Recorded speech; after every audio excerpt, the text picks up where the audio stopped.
무슨 영화 제목도 아니고 씨.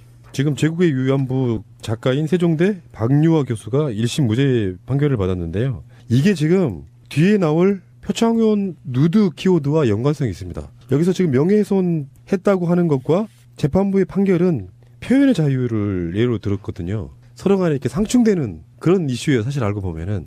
그래서 박유화는 표현의 자유 때문에 무죄가 된 상황 이렇게 말씀드리고 싶고 일단 그 이야기부터 한번 해보자고요. 제국의 위안부가 나온 게 2013년이었고요. 일본군 위안부 피해자를 매춘등으로 표현하고 동원 연행을 부정하는 취지로 기소했다가 고소당했습니다. 그래서 2015년 그 말에 재판에 넘겨졌는데 지금 1심이 이제 나온 겁니다. 그 1년 넘게 걸렸죠. 1년 한 3개월 걸렸는데 표현의 자유를 보장해야 된다 이런 취지로 지금 무죄 판결이 나왔어요. 박유화에 대해서. 일단 서주님의 트윗인데요. 제국의 위안부 박유화 1심 무죄. 표현의 자유 폭넓게 보장. 학문의 자유는 헌법상 보장된 기본권. 틀린 의견도 보호해야라는 트윗을 올려주셨는데 재판부의 입장이 이랬다라는 거죠. 그래서 1심 무죄인데 글쎄요. 일단은 그 역사적인 사실이잖아요. 그 해당 당사자분들이 피해를 겪었었던 일이고 현재 그분들이 살아 계신 상태에서도 또 정부의 폭력적인 그 정책들에 의해서 고통을 겪고 계신 분들에 관한 소설이라 하더라도 이런 부분까지 표현의 자유를 보장을 해줘야 되는가가 법의 양면성이라고나 할까요? 좀 그런 생각이 좀 드네요. 재판부가 지금 굉장히 욕을 먹고 있는데 재판부가 고민을 한 흔적은 있어요. 어떻게 얘기를 했냐면 박유화가 피고인이 책에서 개진한 견해에 대해서는 비판과 반론이 제기될 수 있고 위안부 강제동원 부정론자들에게 악용될 부작용도 있지만 이것은 어디까지나 가치 판단을 따지는 문제이므로 형사 절차에서 법원이 수행할 수 있는 권한이나 능력에서 벗어난다라고 일단 운을 띄웠거든요. 이 부분은 뭐냐 하면 법원에서 명예훼손으로 들어온 건 단순히 명예훼손과 표현의 자유로만 따지겠다. 가치 판단은 역사에서 그리고 평범한 사람들이 해라. 법원에서 판단할 문제는 아니다라는 얘기였고요. 이거는 역사의 회초리를 들어야 되는 부분이다라고 얘기를 하는 것 같고 공적인 사안에 대해 표현의 자유가 더 넓게 인정돼야 되고 명예훼손에 대해 엄격히 심사해야 한다고 대법원 판례 기준이 나와 있어서 이거에 따라서 볼 때 명예훼손이 인정되지 않는다라고 판결을 내린 거예요. 학문적 표현은 옳은 것뿐만 아니라 틀린 것도 보호해야 한다라고 결론을 내렸고요. 이 부분에 대해서는 사실은 그러니까 제 마음속에서도 두 가지의 가치가 충돌을 해요. 계속 충돌을 일으키고 있습니다. 뭐냐면 이걸 가치 판단으로 어떻게 할 것인가와 법률적인 판단을 어떻게 할 것인가 그리고 이걸 뒤집어 놓고 봤을 때의 가치 판단은 어떻게 할 것인가 계속 부딪히고 있거든요. 표현의 자유는 거짓말도 표현의 자유에 들어가나요, 망중님? 박유화 교수의 얘기에 대한 이제 제국의 위안부라는 책에 실린 내용을 갖고 명예훼손이라고 한 거고 이 사람이 직업이 교수이고 하기 때문에 그렇죠. 그거에 대해서 가치 판단은 법원이 할 수가 없다라는 얘기고 이 법원이 얘기하는 거는요. 지금 이 재판부가 지금 1심 판결을 내린 거는요. 우리가 곰곰이 생각을 해봐야 될 게 굉장히 중요한 부분이에요. 다시 한번 읽어드릴게요. 공적인 사안에 대해 표현의 자유가 더 넓게 인정돼야 하고 명예훼손에 대해 엄격히 심사해야 한다고 대법원 판례 기준에 비춰볼 때 명예훼손이 인정되지 않는다. 이 부분을 굉장히 우리가 깊이 있게 받아들여야 되는 게 앞으로 우리나라 재판부가 나아갈 방향이에요, 사실은. 법적으로. 왜냐하면 그 뭐 이상한 애들 있잖아요. 뭐 어버이 연합이나 뭐 이런 거 같은 이상한 애들이 명예훼손 뭐 이걸로 많이 걸잖아요. 네. 그런 부분에 대해서 우리나라 재판부들이 계속 이것을 견지해 줘야 돼요. 명예훼손이라는 걸 어떻게 볼 것인가를 정치인에 대한 명예훼손, 박근혜에 대한 명예훼손, 박근혜한테 딸이 있다. 아들이 있다라는 거에 대한 명예훼손을 걸었을 때 그 정치인이 갖고 있는 명예를 어디까지 보호해 줄 것이냐는 명예훼손 문제를 법원이 이렇게 앞으로 계속 가져가 줘야 돼요. 같은 법을 일관성 있게 적용하면 되는데 그렇죠. 예. 재판에 따라 다 달라. 그게 문제가 되는 그럼 거죠. 이연령 비연령 유전 문제가 거기서 나오는 부분이 맞습니다. 있는 거고요. 예. 자 그러면은 비슷한 이야기입니다. 표현의 자유냐 명예훼손이냐 표창원 누드 전시에 대한 얘기도 한번 해볼게요. 사실 이 부분은 지금 굉장히 시끄러운데 표창원 누드 전시라고 하면 표창원이 누드를 전시했다라고 얘기하는 와전될 수가 있어서 키워드가 표창원 누드 전시회. 왜냐하면 문장으로 뽑을 수는 없잖아요. 키워드인데. 예, 그렇죠.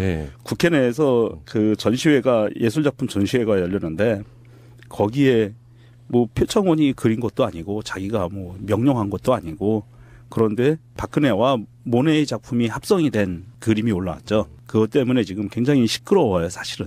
그런데 방금 전에 박유화 교수 건하고 이거는 맞물려 있는 것 같아요. 지금 계속 그 표현의 자유, 그다음에 이게 성차별, 여성 억압, 그리고 보편적인 소수자인 여성들을 그 박근혜라는 이미지와 누드라는 이미지로 해서 차별을 하고 있다. 두 가지로 지금 계속 그 공격을 받고 있거든요.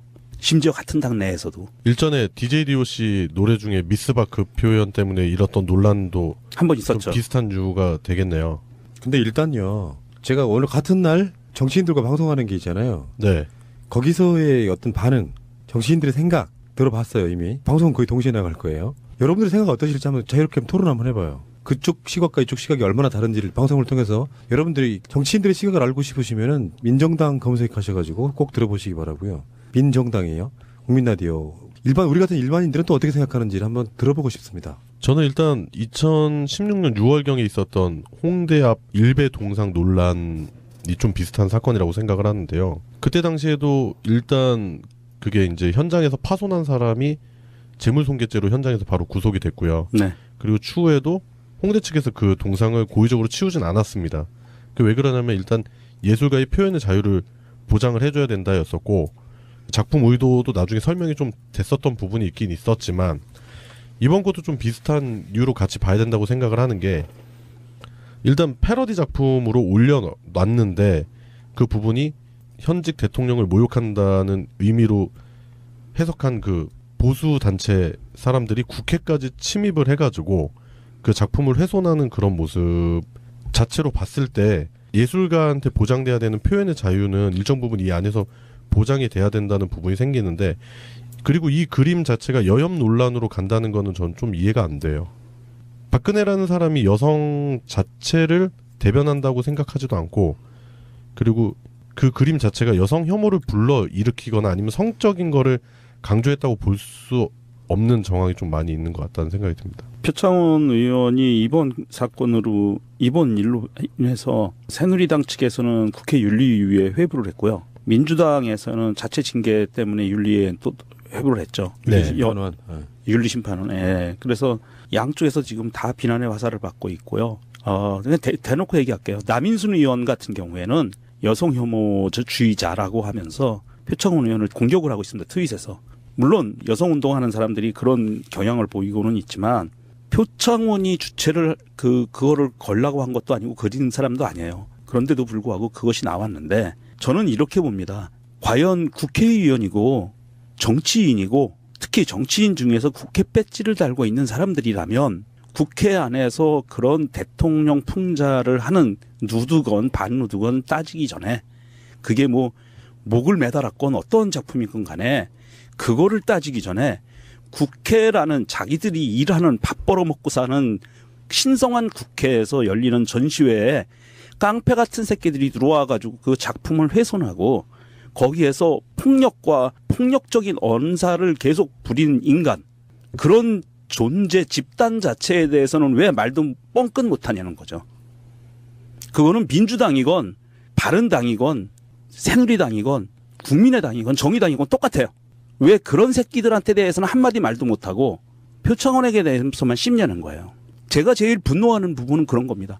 국회에 들어와서 폭력을 행사한 인간에게 자기들 안방을 빼앗겼잖아요. 국회의원들이면. 그럼 그거에 대해서 논평을 해야 되잖아. 그거에 대해서는 한마디도 없어요.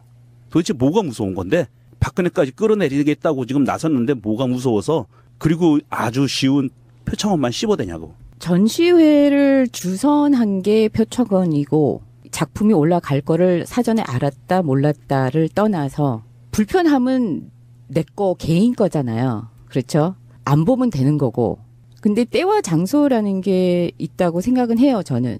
그리고 지금 때는 서로 조금 싫어도 하지 않을 게 조금 기다려줘도 나쁘지 않을 거라고 생각을 해요. 장소?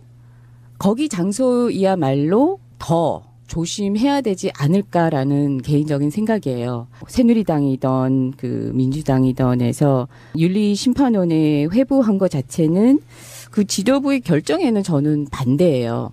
그러나 표 의원이 이것을 알고도 했으면은 그 때와 장소가 조금 어긋나지 않았나.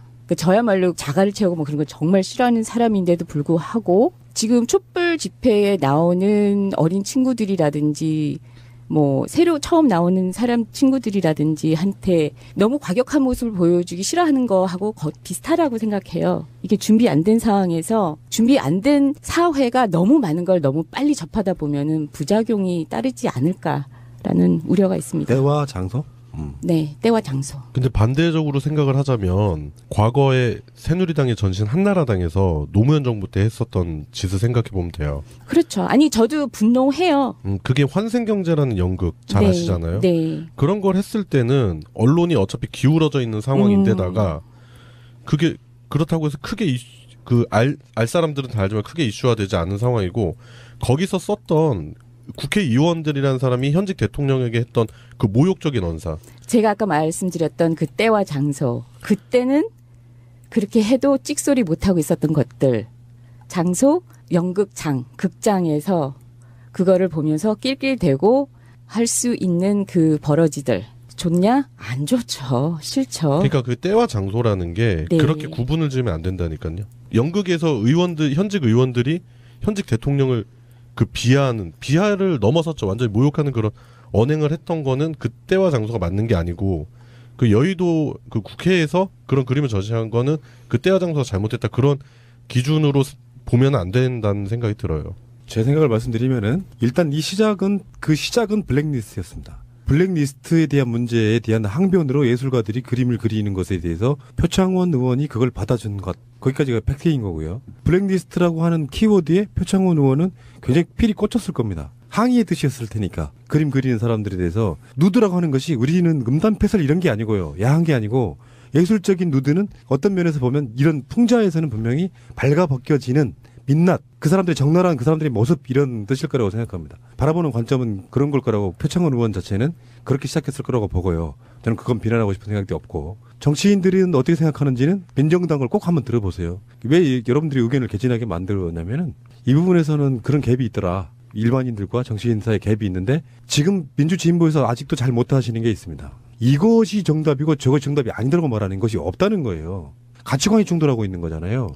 그러면 양쪽에 서로에게 저렇게 생각할 수도 있구나라고 인정해주면 끝나는 문제인데 말도 안 돼 정치인들, 말도 안 되는 일반인들, 뒷불도 모르는 일반인들 이렇게 되면 안 된다는 말씀을 한번 드리고 싶어서. 그리고 이제 아까 그 문제 중에는 그런 것도 있죠. 그들이 저렇게 했으니까 우리도 그렇게 해도 된다 이런 것이 아니라 표창원 논을 비난하는 것은요. 내 생각은 그래요. 새누리당 쪽 사람들은 일단 자격이 없고요. 그들이 그렇게 나오면 꼭 그런 얘기가 나올 수밖에 없는 거라서 정권 화려한 놈들이 살인강도 했던 놈들이 저쪽에서 무슨 배가 고파서 음식 하나 훔쳐먹었다고 도둑놈이라고 욕하는 건 자체가 말이 안 되는 거잖아요.